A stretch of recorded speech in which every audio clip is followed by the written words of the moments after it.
मैं बोला कि लिख दीजिए। तो लिखी क्या, दीवार पर लिखा गया।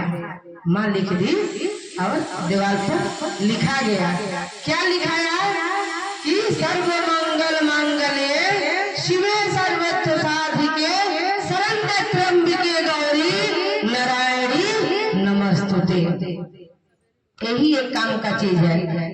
अब साहब कह रहे हैं कि अब क्या हुआ कि मार्कंडेय ऋषि महादेव से माँ भगवती को ही माना करवा दिया कि माँ, महादेव बोल दिया कि इसको गुप्त कर दीजिए, ये अभक्त के हाथ में नहीं जाना चाहिए। माने इतना महत्वपूर्ण मंत्र है और अभक्त के हाथ में चला जाएगा, राक्षस के हाथ में चला जाएगा तो इसका वो दुरुपयोग करेगा।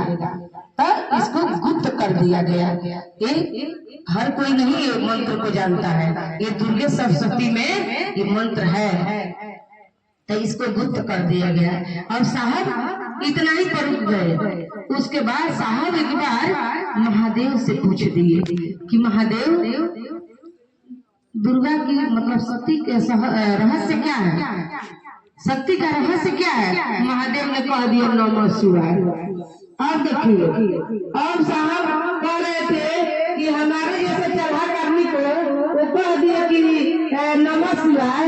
तो मैं सोचा कि हमको मतलब कोई भूत प्रेत पकड़ लिया है। जी लोग यही आके महादेव के रूप में हमको गलत मंत्र बता दिया नमः शिवाय, और मैं उसको वहीं पे रफा दफा कर दिया, वहीं से मैं छोड़ दिया।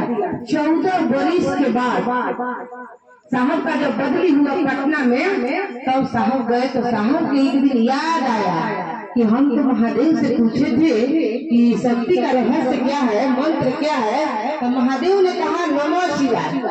हमको लगा कि फिर महादेव आए हैं और साहब फिर पूछ दिए महादेव से। तो महादेव क्या बोले कि हरिंद्रानंद एक बात बताओ हमको कि तुम्हारे घर, तुम्हारे ऑफिस में लोग आता है तो तुम उनको बैठने को कहते हो? जी नहीं कहते हैं। अगर कोई साहब के कुर्सी पर हाथ रख देता था तो साहब उसके हाथ को झटका देते थे। सीधा खड़ा रहो, दिमाग होश में नहीं है, कुर्सी पर हाथ रख दिया। साहब ऐसे थे। बताओ, तुम्हारे ऑफिस में लोग आता है तो तुम खड़ा नहीं होने देते हो, कुर्सी पर हाथ नहीं रखने देते हो, बैठने नहीं देते हो। और जो तुम्हारे घर लोग आता है महादेव का शिष्य, उनके साथ तुम क्या करते हो? साहब ने कहा कि जी उनको बैठाते हैं, मेरी पत्नी खाना बनाती है, उनको खिलाती